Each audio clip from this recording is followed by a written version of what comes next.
Hi, ಎಲ್ಲರಿಗೂ ಅಮ್ಮಾಸ್ kitchen ಕನ್ನಡಗೆ ಸ್ವಾಗತ. ಇವತ್ತಿನ ರೆಸಿಪಿ ಚಿಕನ್ ಗ್ರೇವಿ. ಸಿಂಪಲ್ ಆಗಿರೋ ರೆಸಿಪಿ. ಅದಕ್ಕೆ ಬೇಕಾಗಿರೋ ಇಂಗ್ರೀಡಿಯೆಂಟ್ಸ್: ಚಿಕನ್, ಉಪ್ಪು, ಅರಿಶಿನ ಪುಡಿ, ಎಣ್ಣೆ, ಟೊಮ್ಯಾಟೊ, ಪುದೀನ ಸೊಪ್ಪು, ಶುಂಠಿ ಬೆಳ್ಳುಳ್ಳಿ ಪೇಸ್ಟು, ಕರ್ಬೇವಿನ ಸೊಪ್ಪು, ಗರಂ ಮಸಾಲ, ಕೊತ್ತಂಬರಿ ಸೊಪ್ಪು, ಧನಿಯಾ ಪುಡಿ, ಹಾಗೆ ಹಸಿಮೆಣಸಿನ್ಕಾಯಿ.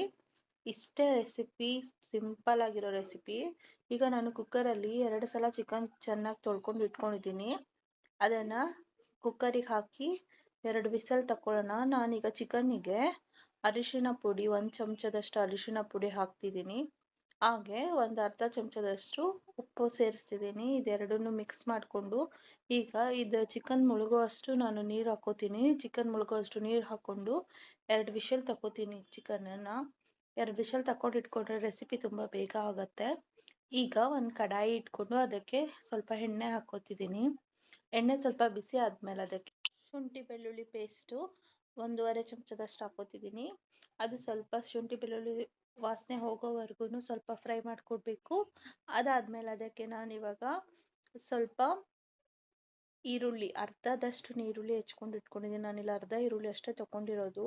ಈರುಳ್ಳಿ ಸ್ವಲ್ಪ ಫ್ರೈ ಆಗಬೇಕು. ಅಷ್ಟರಲ್ಲಿ ನಾವು ಮಿಕ್ಸಿ ಜಾರಿಗೆ ಕರ್ಬೇವಿನ ಸೊಪ್ಪು, ಒಂದು 3-4 ಕಡ್ಡಿ ಕರ್ಬೇವಿನ ಸೊಪ್ಪು, ಹಾಗೆ ಒಂದು ಅರ್ಧ ಹಿಡಿಯಷ್ಟು ಕೊತ್ತಂಬರಿ ಸೊಪ್ಪು, ಹಾಗೆ ಒಂದು ಅರ್ಧ ಹಿಡಿಯಷ್ಟು ಪುದೀನ ಸೊಪ್ಪು, ಖಾರಕ್ಕೆ ಒಂದು 5-6 ಹಸಿಮೆಣಸಿನ್ಕಾಯಿ, ಮತ್ತು ಅದಕ್ಕೆ ಒಂದು ಅರ್ಧದಷ್ಟು ಟೊಮ್ಯಾಟೊ. ಅರ್ಧ ದೊಡ್ಡದಾದರೆ ಅರ್ಧ ತೊಗೊಳ್ಳಿ, ಚಿಕ್ಕ ಟೊಮೆಟೊ ಆದರೆ 1 ತೊಗೊಳ್ಳಿ.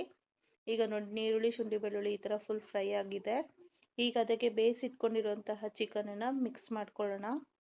ಈ ಚಿಕನನ್ನು ನಾವು ಬೇಯಿಸಿಟ್ಕೊಂಡ್ಬಿಟ್ರೆ ರೆಸಿಪಿ ತುಂಬ ಕ್ವಿಕ್ಕಾಗಿ ಆಗುತ್ತೆ. ಅದಕ್ಕೆ ಚಿಕನ್ ನಾನು ಮುಂಚೆನೇ ಬೇಯಿಸ್ಕೊಂಡೆ.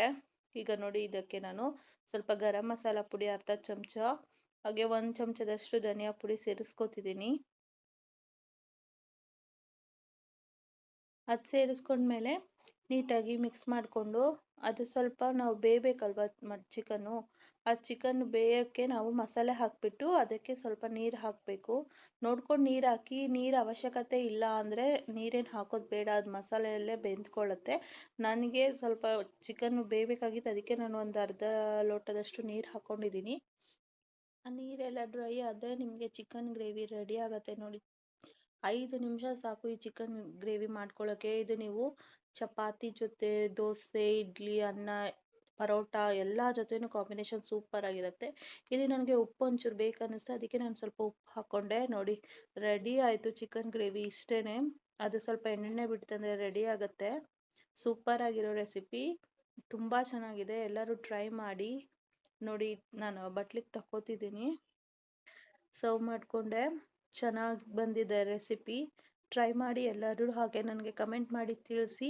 ಹಾಗೆ ಇನ್ನೂ ಬೇರೆ ವೀಡಿಯೋಸ್ಗಾಗಿ ಅಮ್ಮಾಸ್ ಕಿಚನನ್ನು ಸಬ್ಸ್ಕ್ರೈಬ್ ಮಾಡಿ.